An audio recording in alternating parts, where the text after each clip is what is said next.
Hi everyone, welcome to the pose breakdown series where we explore the poses more deeply.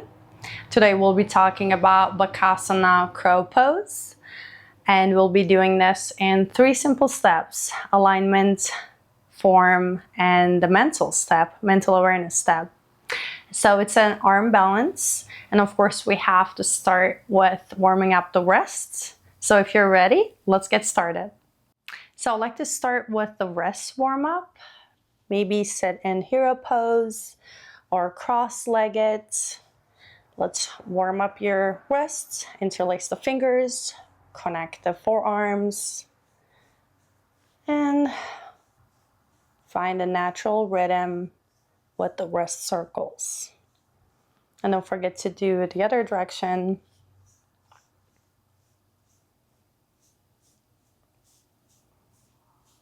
Nice, and now let's shake it all out and let's meet in a tabletop position. Hands under the shoulders, your knees are right under your hips. So from there, let's flip the palms. Place the top of your hands onto the mat, fingertips facing towards the knees. We rock forward and back, forward and back. Feel the opening sensation in the wrists. You don't have to exaggerate the movement, just gentle rocking motion. Good. From there, come back. This time we flip the left palm. We gently rock back and forward.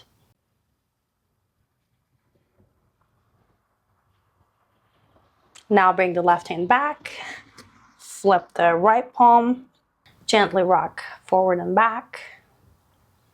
Couple more rounds. Nice, sweet stretch. Bring the right hand forward, and this time we place the palms facing towards both sides, and we rock side to side.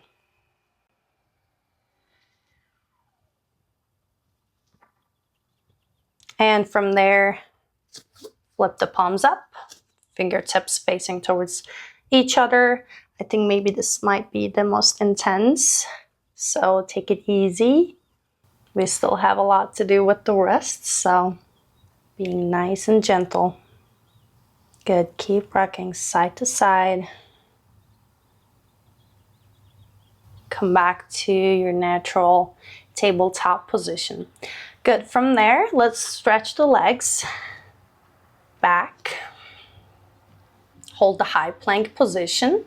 Shift the body forward, but press the heels back to activate the core, activate the leg muscles, find stability in the shoulders, arms straight.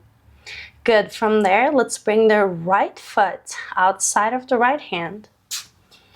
Left foot outside of the left. Sit in yogi squat or malasana and maybe swing side to side. Elbows help open the knees, make the spine straight. Good. Hands come back. Go back to your high plank. Shift forward, pull the heels back, activate the core, and one more time. Sit in malasana, open the knees wide, hands in prayer over the heart, yogi squat. One more round, hands come back, down, high plank. From high plank, come into your yogi squat, malasana. And maybe close down the eyes, deepen your breath here. Breathe into the hips.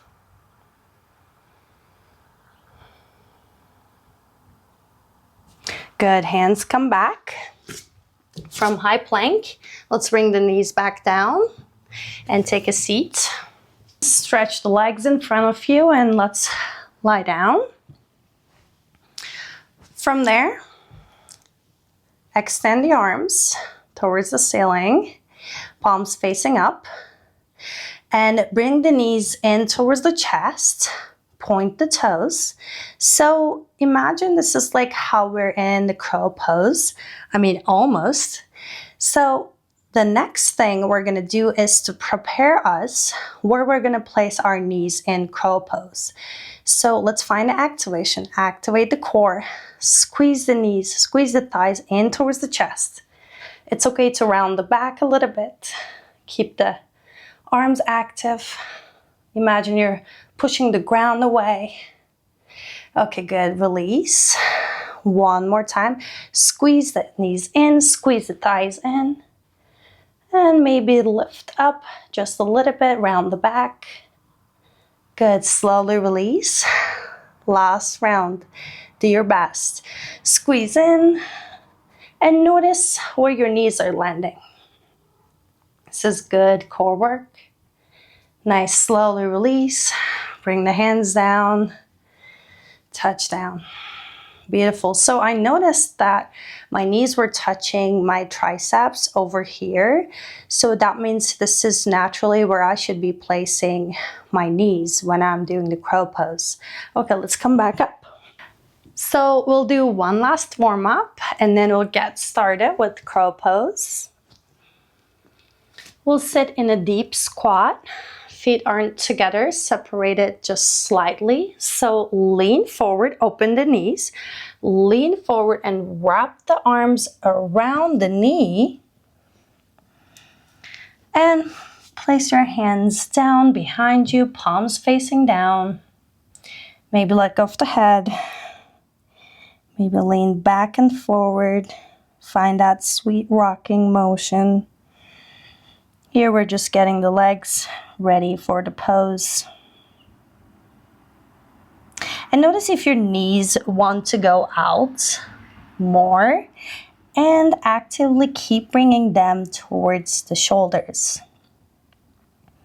Good, that's one other thing that we need to consider while we're in crow pose.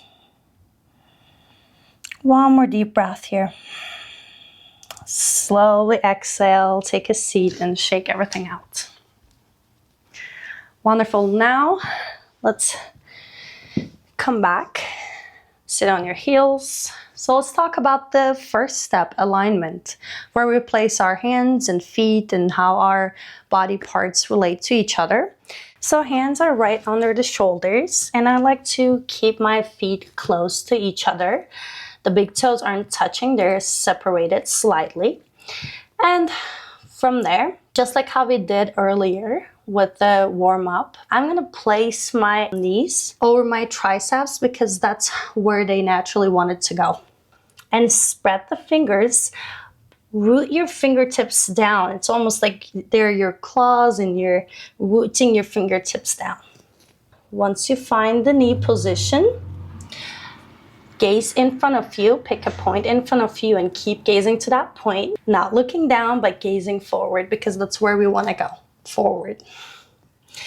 Great, now lift the heels, come onto the balls of your feet. Keep leaning forward and maybe lift one foot and the other. Pointing the toes, drawing the heel towards your bum. Couple more rounds like this. Keep rooting the fingertips onto the ground. And maybe this time you pick both feet off the ground and come back down. Beautiful. So let's talk about the form. This was mostly just the alignment. The form is squeezing everything in towards the center, towards one point, which is towards the navel. So we want to squeeze everything in. And what is squeezing in? The knees are squeezing in, the shoulders are stable. We're actively pressing the thighs towards the chest. It's okay to round the back slightly, but eventually we want to have a flat back and then maybe we can lift up to the crane pose. To keep the activation of the legs, because legs are doing a lot too, not just hands and the wrists, and squeezing the heels towards your bum. So that's pretty much what's happening in the pose, but there's more to it and there's different variations of it. So let's come back. I find the Bakasana crow pose is really fun and playful, and you can do a lot with it. So there's so much to talk about it when it comes to the mental awareness part of this pose, because there's fear of falling forward onto your face. Nobody wants that. In the beginning stage of this practice, it's definitely helpful to use props such as the blocks we're going to use right now. And feel free to place a bolster or cushion or a pillow, emotional support pillow in front of you so you have some soft ground if you ever fall. But let's hope that will never happen. So come onto your blocks. And again, you're going to be on your balls of your feet, so heels off the ground. So here I have so much more room that I can place my knees higher, almost under my armpits. I see a lot of people placing the knees outside of the arms. I find it more difficult for me because, like I said, I just talked to you about squeezing everything in. That makes it more difficult. It's almost impossible to squeeze everything in and the posture shakes and you fall. So I recommend keeping the knees as high as possible on the triceps. It's okay to see bruises a couple days after you practice Bakasana. That's how the reality was for me when I first started practicing. Anyway, let's lift the hips, lift the heels, lean forward slightly, find a place, find a position for your knees to land, and glue the knees onto the arms. Pick a point in front of you and keep gazing to that point.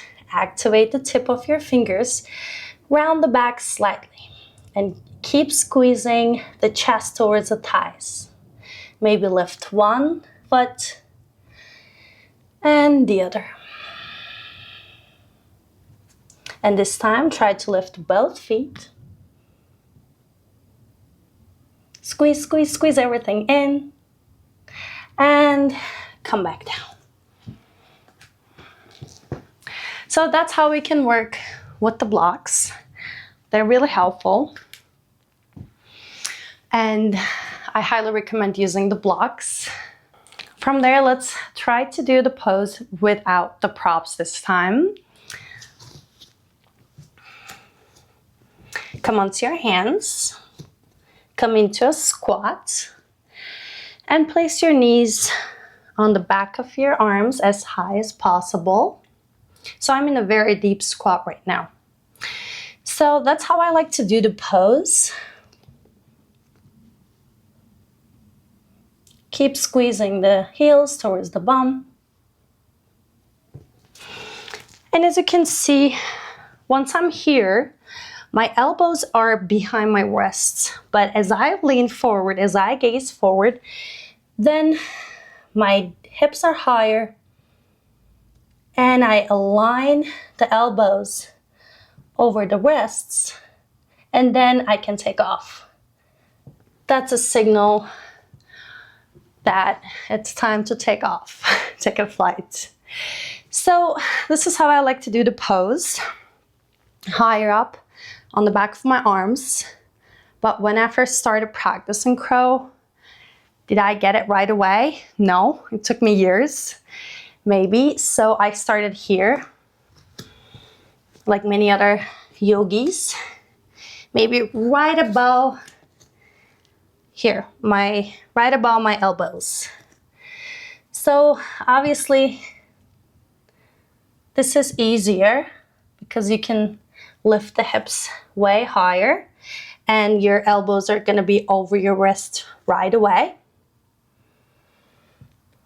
But notice as I'm leaning over, there's so much gap, so much space between my thighs and my chest, my upper body. So when we squeeze everything in, That squeezing motion allows us to press the chest towards the thighs, which keeps the pose together. In my opinion, that's the activation of the pose, and that's how we can keep the pose and keep breathing in it. So that's another mental awareness step, actually, that we need to look deeply. When we're practicing a pose such as crow pose, there's so much happening, there's so much activation, and while we're thinking about all of these things, am I doing this? Is my chest okay? Is my back rounded? Then we forget the breathing. But if you're not breathing, we can keep the pose, or everything will fall apart. So we need to bring the mind to the breath, calm the mind, calm the breath, and stay in the pose. So in my opinion, that's the key. So let's come back here. As I showed you, there's so much gap, and I'm not so stable. As I place the knees high, then I can squeeze everything in. And I can stay here long because I can keep everything squeezed together. My chest, my thighs, I'm actively pushing my heels towards my bum. And gazing is also very important. So these are my tips and tricks for crow pose. For the basic, we just covered the basic. We covered the principles, the alignment, the form, the muscles activation, preventing injuries, because we have to start with the warm-up. Always warm up the wrists. And we talked about some fear-based thinking. That's our approach to the postures. That is the mental awareness step. I would like to get into the jump back into Chaturanga from crow pose, because that transition is, in my opinion, so cool and very popular among people, among practitioners. Everybody loves it, but sometimes we get it, sometimes we don't.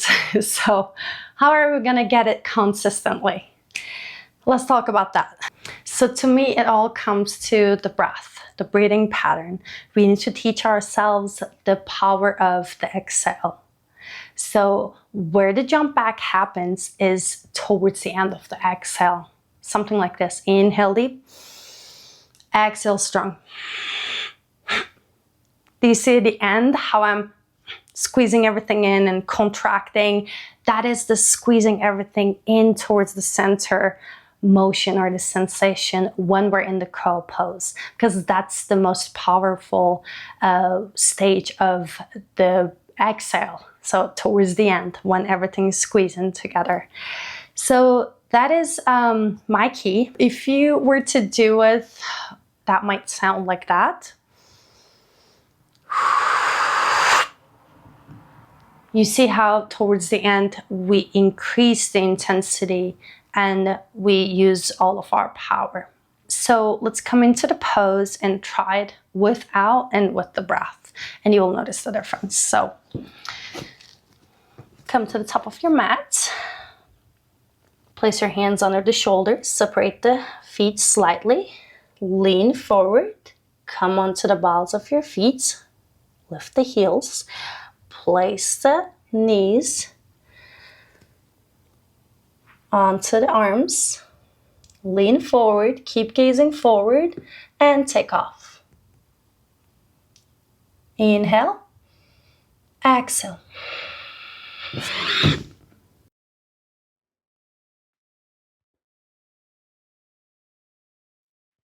And downward facing.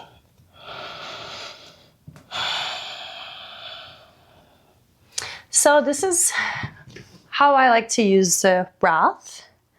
If you could hear it towards the end of my exhale, I shoot the legs back and I land in Chaturanga, and everything felt so stable.